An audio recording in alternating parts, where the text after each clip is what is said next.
Good morning बच्चों। मैं सुप्रिया बापट पंडित लज्जा शंकर झा मॉडल स्कूल से। मैंने आप लोगों को प्रत्यय के लिए गूगल मीटिंग में समझाया था, लेकिन उसमें बहुत कम बच्चे उपस्थित थे और आप लोगों का पहले से जो बेसिक आपने संस्कृत कभी पढ़ा नहीं है, बहुत से बच्चों ने जो अभी 9th में पहली बार संस्कृत पढ़ रहे हैं या पहले आपने पढ़ा भी होगा तो इतना अच्छा नहीं पढ़ा, तो प्रत्यय आपको बहुत कठिन लग रहा है। ये सबसे कठिन टॉपिक ही है। मैं सरल टॉपिक को बाद में समझाऊंगी। स्टार्टिंग आपकी इसलिए प्रत्यय से करवा रहे हैं कि आपको कठिन से सरल की ओर ले जाएंगे। इसमें मैंने आपको कत्वा प्रत्यय के बारे में बताया था। कत्वा का अर्थ होता है करके। जब किसी भी धातु में, वर्ब में, क्रिया में प्रत्यय जुड़ता है कत्वा प्रत्यय, तो उसका अर्थ होता रहता है करके, पढ़ करके, करके। तो मैंने इसका आप इसको नोट कर लीजिए अपनी कॉपी में अच्छी तरह से। पठित्वा, गत्वा, पूज यानी पूजा करना, पूज में कत्वा लगा तो पूजयित्वा, दत्वा, कृत्वा, नत्वा, पीत्वा, श्रुत्वा, जितने भी धातुएं हैं, किसी भी धातु में यदि ये प्रत्यय लगता है कत्वा प्रत्यय, तो उसका अर्थ हो जाएगा करके।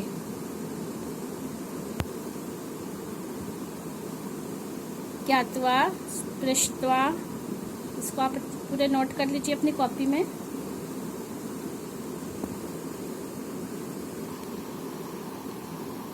इसके बाद में मैंने आपको एक ल्यप प्रत्यय बताया था।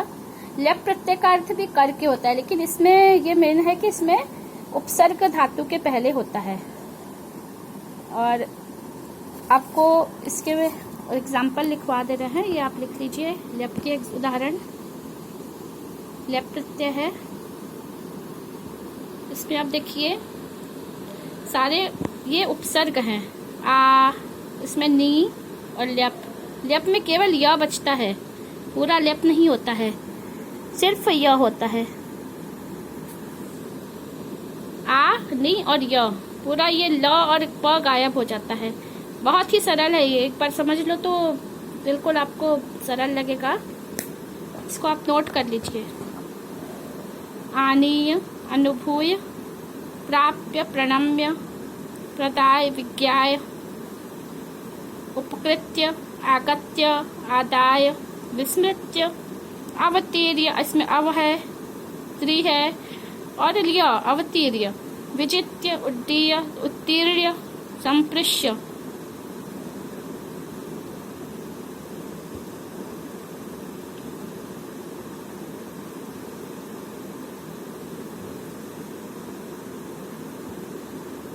अब आपको समझ में ये नहीं आ रहा होगा कि उपसर्ग क्या होता है ना? जो किसी भी धातु के पहले जुड़ते हैं या किसी भी संज्ञा सर्वनाम के पहले जुड़ते हैं और उनके अर्थ को परिवर्तित कर देते हैं, वो होते हैं उपसर्ग। जैसे आप लोगों के नाम में भी बहुत सारे बच्चों के नाम में उपसर्ग लगे हुए हैं, ठीक है।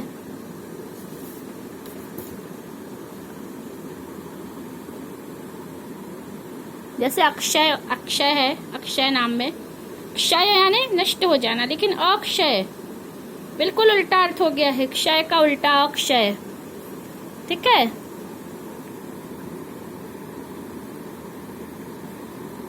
अक्षत, क्षत यानी घाव होना, और अक्षत यानी कंप्लीट, जिसमें बिल्कुल भी कोई गड़बड़ नहीं है, कंप्लीट है जो।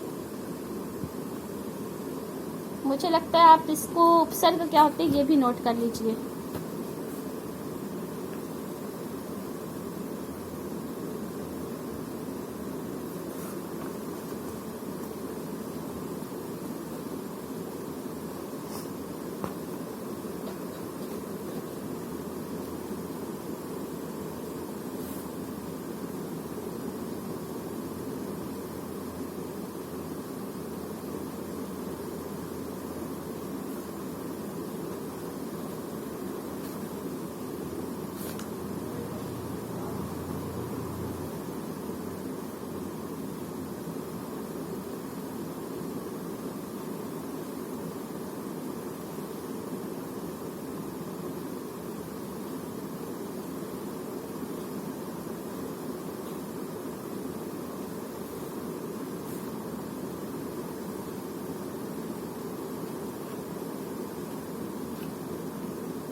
सबने लिख लिया है, मुझे लगता है सबका हो गया होगा। तो अब हम उपसर्ग क्या है समझ। उपसर्ग उन्हें कहते हैं जो कभी भी बदलते नहीं हैं। जैसे ये 22 होते हैं कुल, संस्कृत में 22 उपसर्ग होते हैं और ये कभी भी किसी भी स्थिति में बदलते नहीं हैं, ठीक है। इनके शब्द रूप नहीं चलते हैं, वचन नहीं चलते हैं, लेकिन ये जब किसी शब्द में, किसी धातु में, किसी संज्ञा सर्वनाम में जुड़ जाते हैं तो इनका अर्थ बदल जाता है। प्र है, प्र मतलब अधिक या श्रेष्ठ होता है, प्राचार्य, प्रणम्य, ठीक है, प्रखर और प्रविष्ट, प्रसन्न, फिर पराजय, परागत। ऐसे आप बहुत से शब्द खुद सोच सकते हैं। पराभव, परागमन, पराश्रय, परावर्तन, उपहार,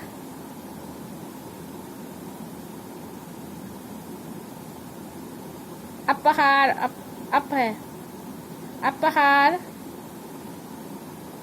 अपकार,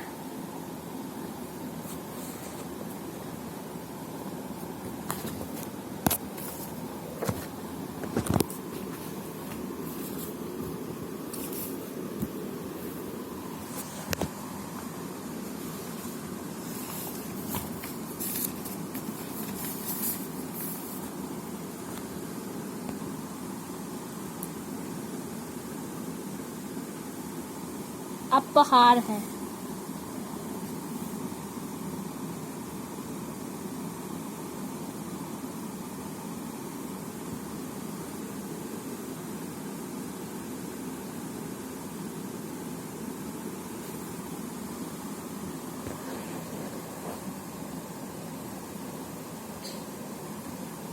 अपहार,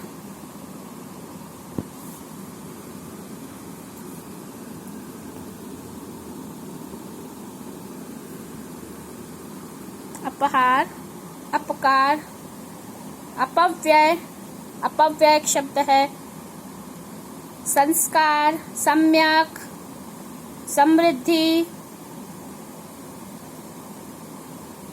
और संबंध, अनुगमन, अनुशय, अनुप्रभाव, अवतार, अवमान, अवमानना, निस्सार, निशंक, निर्विरोध, फिर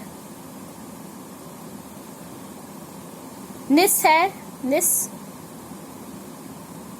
निस्सार, निशंक, निश्चय, निर्दोष, निर्गम, निर्विरोध, दुष्कर, दुस्साह, दुस्साहस, दुराचार,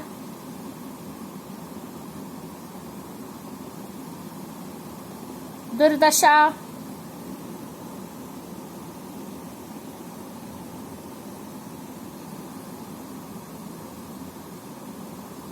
विचल, वियोग, विलाप,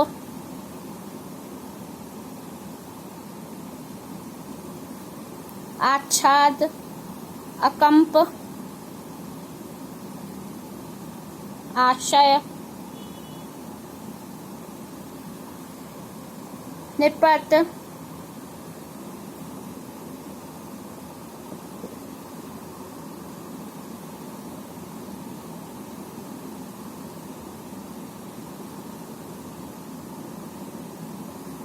यह निर्णय इसमें आएगा, निर्णय,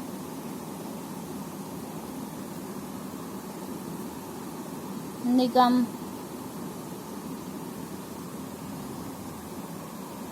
अधिकार, अधिकतर, अपिधान, अतिनिद्रा, अतिक्रम, अतिचारण। बहुत सारे शब्द हैं, आप उसको खुद ढूंढ सकते हैं अपने बोलचाल की भाषा से। सुयश, सुंदर,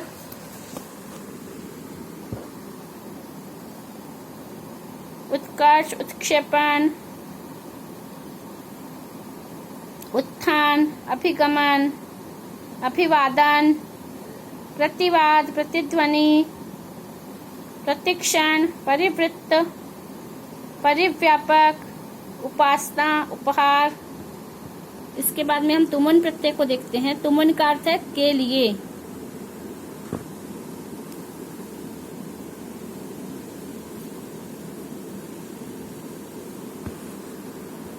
किसी भी काम को में तुमन अगर प्रत्यय है किसी भी धातु में तो उसका अर्थ होगा के लिए। पठितुम, गंतुम, पातुम, खादितुम, ज्ञातुम, हंतुम, स्नातुम, सब में तुम लगा है। तुमुन में केवल तुम बचता है। ठीक है, केवल तुम बचता है। पठ तुम।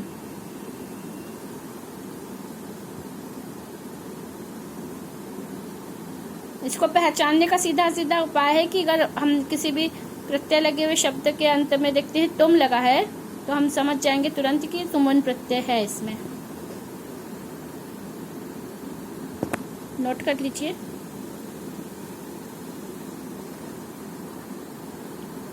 आप इसको वीडियो को पॉज करके लिख सकते हैं आराम से।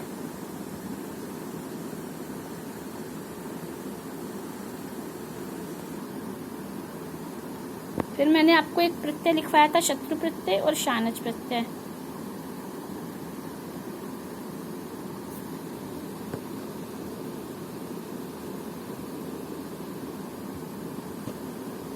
और क्तवतु।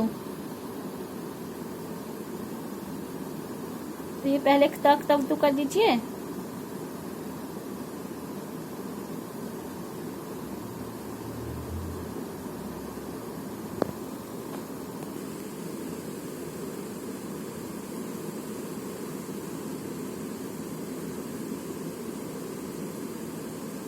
भूत शब्द कैसा बना है? भू धातु में क्ता प्रत्यय जुड़ा है तो भूत बना है। ठीक है। त्रस्त, देखो त्रस्त होना है, सताना। क्ता प्रत्यय से त्रस्त बना है। त्रस्त, त्रस्त धातु में क्ता जुड़ा है। भू में क्ता जुड़ा तो भूत। पठ में पठित, गत, श्रुत। ये आप जो बोलचाल में बहुत से शब्द इनमें से सुनते हैं, है ना। हिंदी के जितने भी ये शब्द बने हैं ना, त्रस्त, भूत, कृत, सारे संस्कृत से ही बने हैं। संस्कृत से ही हिंदी भाषा का निर्माण हुआ है। सबसे हमारी पहली भाषा जो है संस्कृत है। इसके बाद संस्कृत से ही भारत की सारी भाषाएं जितनी भी हैं, हिंदी, मराठी, गुजराती, बंगाली, सब ही संस्कृत से बनी हैं।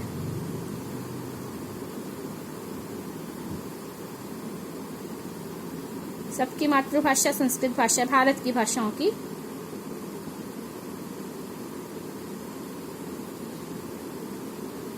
इसको एक बार समझ लो। जिसने संस्कृत को समझ लिया उसको पूरे भारत की सभी भाषाएं बहुत ही इजी लगेंगी।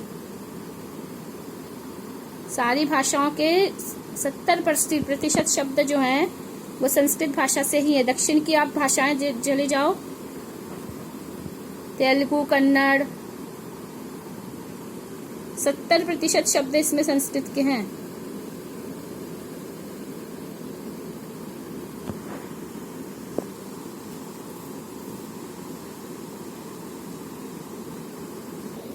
इसके बाद आप आ जाइए क्तवतु प्रत्यय।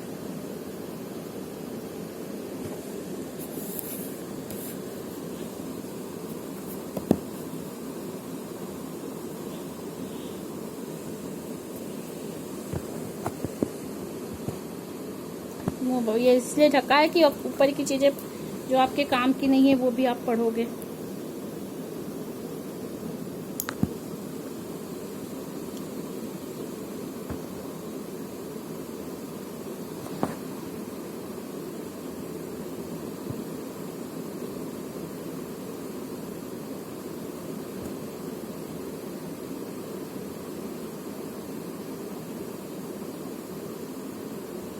प्रवुक्त का अर्थ होता है देखा, देखना। दृष्टवान यानी जो देख चुके हैं, हम कर चुके हैं जो।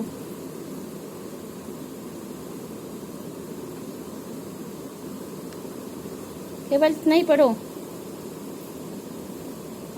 कर्तृवाच्य में होता है।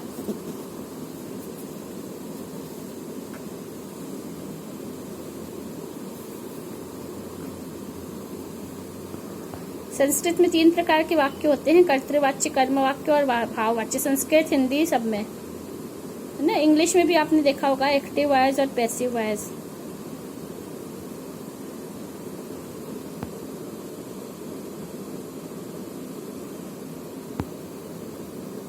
मैं पढ़ रहा हूँ और मेरे द्वारा पढ़ा जा रहा है, 2 शब्द हो गए ना।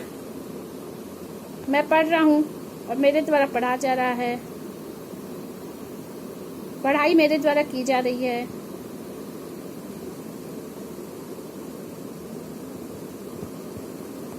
इसके बाद एक बहुत ही इम्पोर्टेंट जो प्रत्यय है, शत्रु प्रत्यय।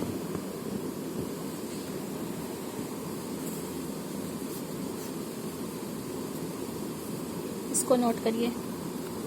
धातु में शत्रु प्रत्यय का मैंने पूरा समझाया था गूगल पेज पे अलग से।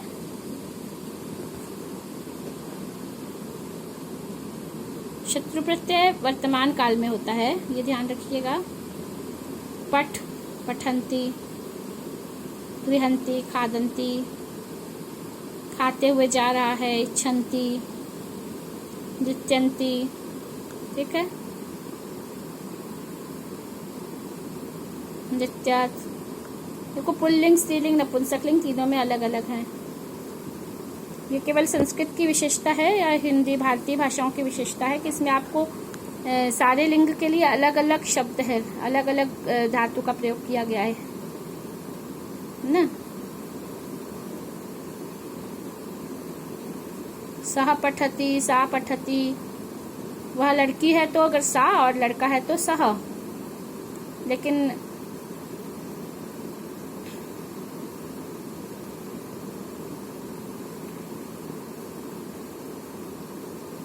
ये एक वचन, द्विवचन, बहुवचन आपको स्त्रीलिंग, पुल्लिंग, नपुंसकलिंग एकदम देखते साथ। नृत्यंती है, स्त्रीलिंग है, नृत्यत है, पुल्लिंग है, नृत्यत, नपुंसकलिंग है।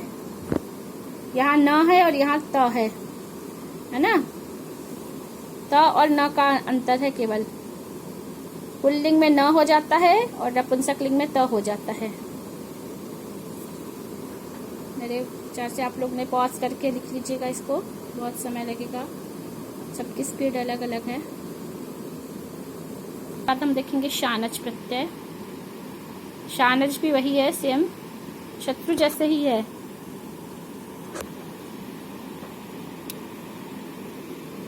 कुछ धातुओं में शत्रु प्रत्यय नहीं होता, उसमें शानच लगता है, इसको नोट कर लेना।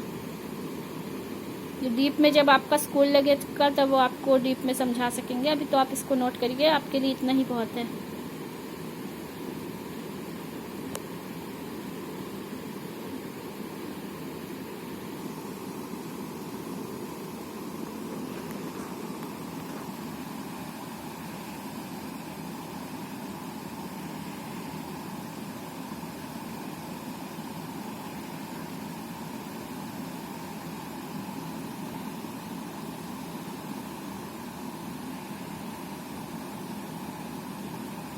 वर्धमान, वर्तमान। वृत्त शब्द में शानच प्रत्यय जुड़ेगा तो वर्तमान शब्द बनता है। वर्धमान, जायमान, ये वर्तमान और वर्धमान शब्द आपने बहुत सा सुना। यजमान शब्द कैसे बन रहा है? यज धातु में शानच प्रत्यय जुड़ा तो यजमान शब्द बना है। कंपमान, मोबाइल हिल रहा है, मोबाइल कंपमान हो रहा है ना। कंपायमान होना, कंपमान होना, इसमें भी शानच प्रत्यय है। स्टैंड पे नहीं रखा है तो ये हिल रहा है ना। मम मोबाइल कंपमान भवति, मेरा मोबाइल कंपमान हो रहा है। तो प्रत्येक तो का मतलब होता है होना।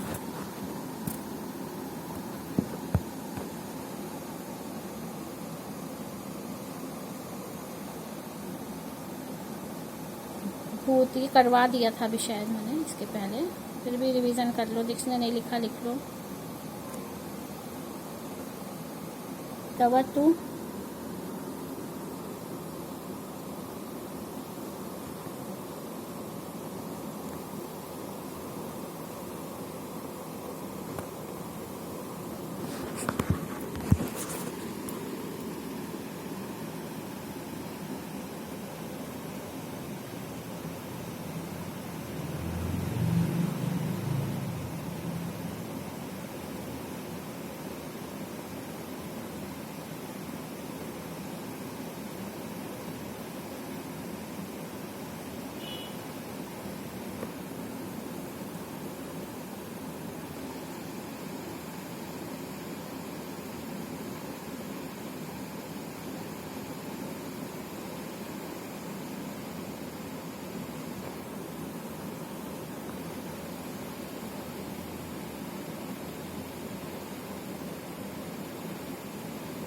बहुत ही सरल प्रत्यय है। पठ तवतु पठितवान। पुल्लिंग ही आता है पेपर में, स्त्रीलिंग नपुंसकलिंग आप लोग समझ लीजिए। पेपर में तो पुल्लिंग ही ज्यादातर आता है।